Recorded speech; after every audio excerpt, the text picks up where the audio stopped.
नमस्कार दोस्तों, आज हम बात करने वाले हैं लेबनान की राजधानी बेरूत में हुए धमाके के बारे में। टॉपिक शुरू करने से पहले हम लेबनान के बारे में कुछ जानकारी प्राप्त कर लेते हैं। लेबनान को आज़ादी 1943 में मिली थी और इसकी राजधानी है बेरूत। इसकी 2019 के हिसाब से इसकी आबादी है 61,73,000 और इसकी आबादी की रैंकिंग पूरे विश्व में है 2019 के हिसाब से 111। इसका टोटल एरिया है 10,492 स्क्वायर किलोमीटर और यह देश भूमध्य सागर के पूर्व तट पर स्थित है। तो अभी आइए अब हम धमाके के बारे में कुछ जानते हैं, मतलब ये कब हुआ, कैसे हुआ। तो इसकी डेट थी 4 अगस्त 2020 और समय था शाम के 6:08 में ये धमाका हुआ। बेरूत के उत्तर दिशा में बेरूत का बंदरगाह है। शाम को इस बंदरगाह पर आग लगी। फिर कुछ समय बाद बहुत बड़ा धमाका हुआ। इतना बड़ा धमाका हुआ कि 200 किलोमीटर दूर तक महसूस हुआ यह धमाका। और इस धमाके के वजह से 3.5 हेक्टर स्केल जितना भूकंप का एहसास भी हुआ। यह धमाका इतना बड़ा था कि हिरोशिमा और नागासाकी के बाद अब इस धमाके की गिनती होती है।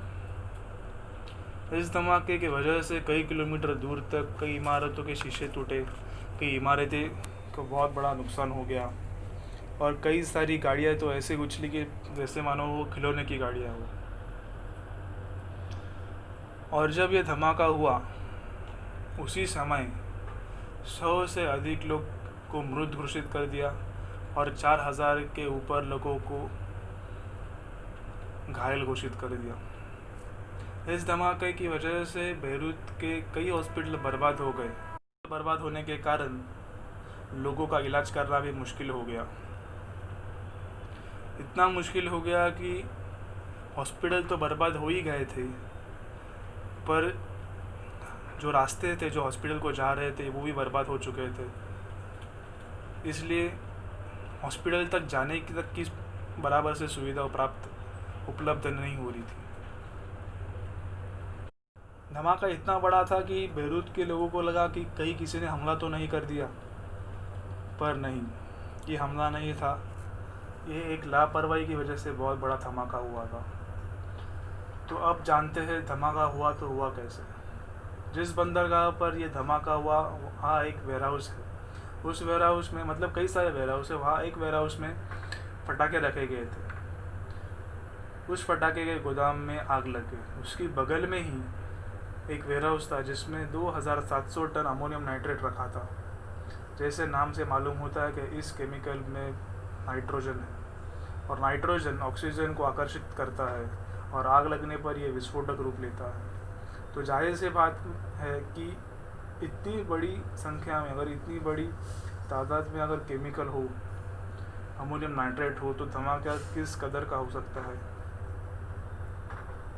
तो इसी वजह से ये धमाका इतना बड़ा हुआ। तो एक्चुअली हम अभी जाते हैं थोड़ा सा पीछे। इस धमाके की असल वजह, असलियत कहाँ से शुरू होती है। तो देखा जाए तो ये धमाका एक टाइम बॉम्ब की तरह था। तो ये बात है अभी 2013 की। 2013 में जॉर्जिया नाम के देश में एक बातूमी नाम का शहर है। इस बातूमी शहर के बंदरगाह से एक जहाज़ रवाना होता है। इसे रवाना किया जाता है इगोर नाम के रशियन कारोबारी ने, जो पहले 2,700 टन अमोनियम नाइट्रेट का जिक्र हुआ था वो इसी जहाज़ पर था। यह सारा केमिकल अफ्रीका के कंपनी ने खरीदा था। यह कंपनी विस्फोटक बनाती है।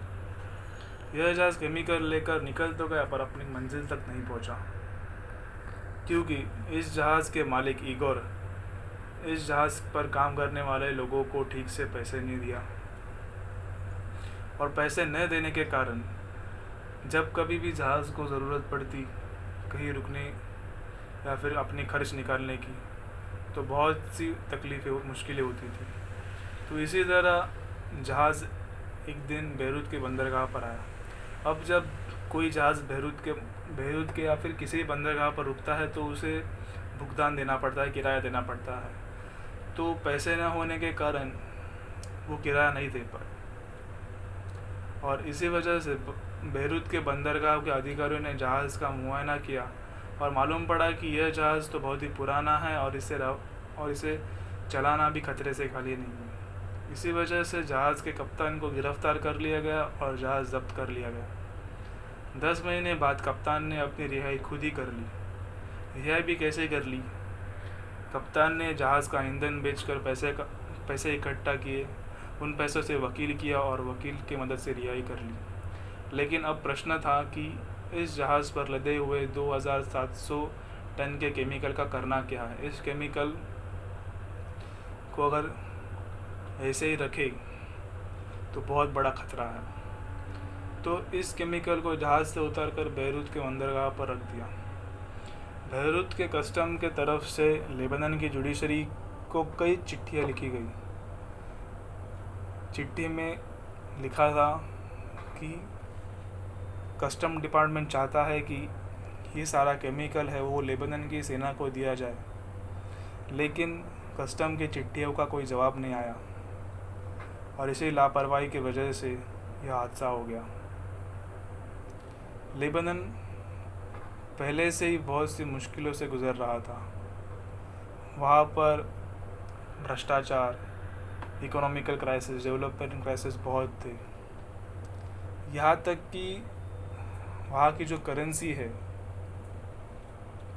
वो 70% तक गिर चुकी है। तो आप सोच सकते हैं कि वहाँ की डेवलपमेंट किस हद तक रुक चुकी है।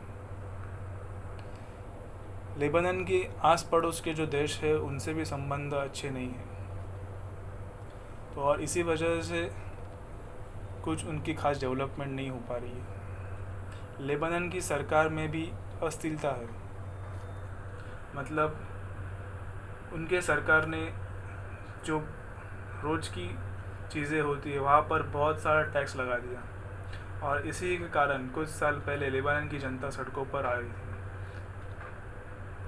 तो अभी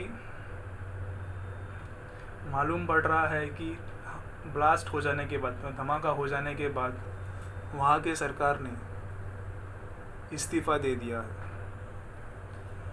और इस इस्तीफ़ा देने की वजह है लोगों का गुस्सा। क्योंकि जाहिर सी बात है, अगर आप इतने सालों तक कुछ नहीं कर पाए लोगों के लिए तो लोग गुस्सा तो होंगे ही। तो लेबनान के प्राइम मिनिस्टर ने अपने स्पीच मतलब भाषण देते हुए कहा कि हम लोग अभी इस्तीफ़ा दे रहे हैं और हम जनता के साथ खड़े हैं। अब जो कि सरकार ने इस्तीफ़ा दे दिया है, पर लोगों में गुस्सा अभी भी कायम है। तो इसी की वजह से बेरूत में अभी मिलिट्री पावर, जिसकी मदद से अब वहाँ की लोगों की मदद हो, इसलिए मिलिट्री जो आर्मी रहती है वहाँ पे लगाई गई है।